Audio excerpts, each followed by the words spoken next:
times, welcome back. Or if you're new, welcome. I'm Sally, and this is By Book and Bone.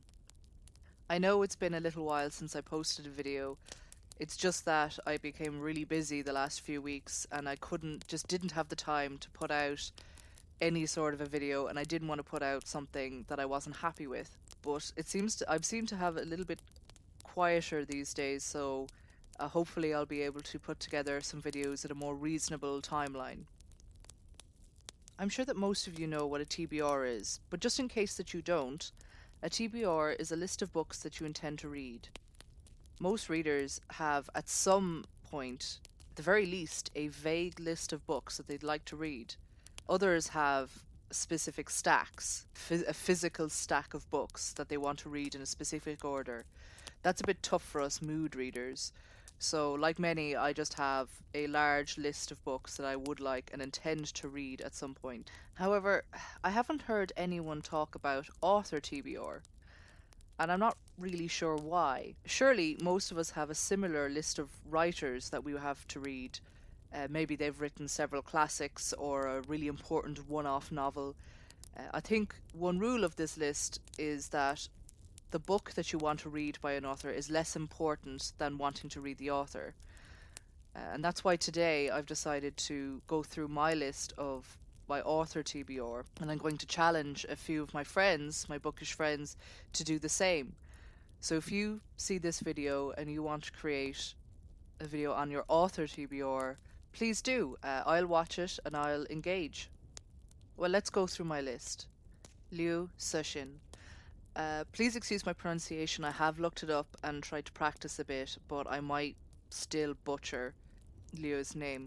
So, Liu Cixin is the author of The Three Body Problem, which is getting a Netflix series, last I heard, and is also the author of Ants and Dinosaurs, which I just picked up from my local bookshop. I hadn't heard of him until recently, but kind of all of a sudden, all of the local bookshops got in his entire catalogue.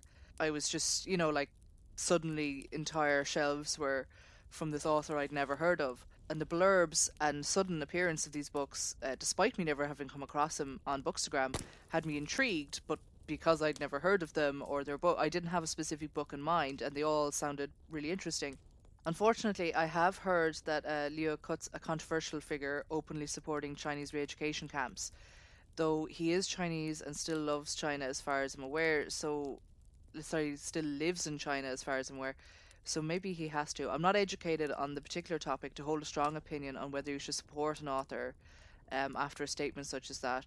And I had already bought of Ants and Dinosaurs by the time I found out, because I couldn't get a copy of The Three Body Problem. And I don't Google people while I'm in the bookshop, but if I do enjoy this book, it might be the case of visiting the library.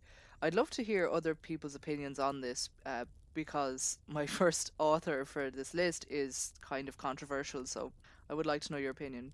Sylvia Plath. I don't think I need to go too far into why I want to read Sylvia Plath's work. She's only one of the most famous writers of all time, and I haven't got to her. I did probably read at least one of her poems in school, but when you read stuff in school, particularly poetry, the teachers unfortunately tend to beat it to death, and it's really hard to figure out what poetry, or at least it was really hard for me to figure out what poetry I liked while I was in school. And I certainly never got to the Bell Jar, the Colossus, or Ariel, and she was a fascinating person, so I'm really intrigued. I really want to go and explore her work. So I've technically actually read some Terry Pratchett novellas, and I started two or three of his novels quite a few times, but I haven't loved them, and I'm just like determined to. Discworld is such an amazing concept, and I love the idea of Pratchett's fantasy satire.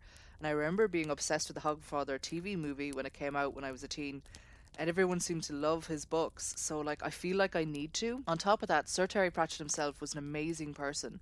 His work with human euthanasia and humane euthanasia and things really opened my eyes to the plight of people that were trying to get the right to euthanize under their terms, like at the terms to end their lives, especially when they're going to die anyway. And then considering his own decline with Alzheimer's, I can think you can understand where he was coming from. So Terry Pratchett is a figure that I really want to just figure out where I should start with his writing and really get into it, because I do feel like I should love it, but just so far they've been, books I did, the novellas, the witches novellas were, yeah, they were pretty good, but nothing to write home about.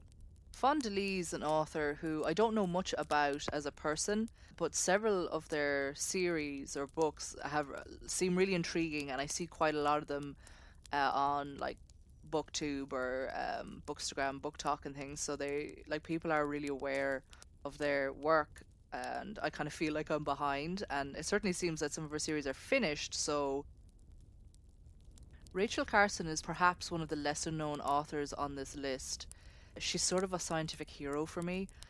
She struggled through her career to get the public and officials to acknowledge the damage that we were doing to the environment, and primarily through DDT, which is a pesticide, and kind of through her and a few others, they managed to get it banned.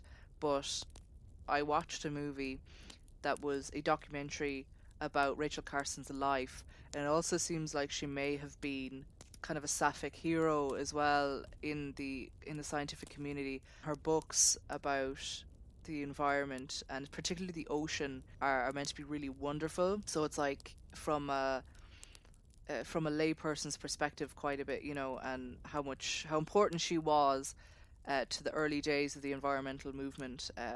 So I really want to get to read her books. Bram. This is an artist whose work I kind of found by accident, and I felt so chuffed that I'd like found this artist who is now an author who did these wonderful artistic novels that I really want, is particularly Krampus. And just as I'd discovered Bram, suddenly his work was kind of all over Bookstagram around Christmas there, particularly his Krampus novel. And unfortunately, I haven't got a copy of any of his work yet, but I really want to, like, just the way he has these beautiful horror images, and I really want to see if the writing goes with the images. And now finally, the final author on my list is Mark Twain, and it's another case of a very famous historical author that I have managed not to read. Like, I've read like shortened, abridged versions of some of his. I'm trying to remember which one, Tom Sawyer, I think, but I've never actually read a Mark Twain novel, and I feel like I'm losing out by not having done that. But I do worry that it's going to be a case like Jacqueline Hyde. If you've watched my previous videos, I've said like that the concept becomes so ubiquitous throughout our media that it kind of ruins the original work because all of the surprise and intrigue is gone. And I do worry that some of Mark Twain's books have gone through the same thing. But I still fully intend to read a Mark Twain at least once in my life. I don't know when I'm going to do it, and I don't know which one I'm going to read. Where there's going to be Huckleberry Finn, Tom Sawyer, or something else, but I will get there. So that's my list. I'm sure there are other authors that I'd love to read, but they may only have one book, so it's really the book that I want to read more than I care much about the author.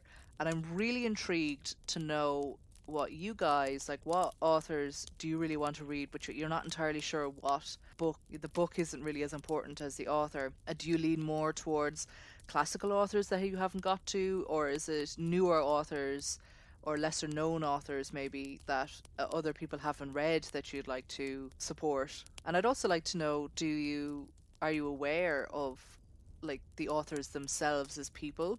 Because I very often amn't, unless they're huge. I'm not going to be that aware of who they are. And like, do you think that matters when you're in a bookshop, and you're just going to pick something up, and then it turns out that you've accidentally picked up like the worst person ever? Like, it's easier when they're, like when we're so involved with booktube and bookstagram, is often when you do come across a new author, they might be quite famous in some way, be like, oh, actually, they're a fan of shooting puppies out of a cannon. And you're like, oh, okay. And there's so many authors that aren't controversial that you could go your entire life without running out of books to read by people who aren't controversial. So I'd just love to know like what your opinions are on that. Have you ever done that where you're like, oh, I've read this new amazing author, but then somebody's like, oh, they're actually terrible, and would that affect your enjoyment of the books?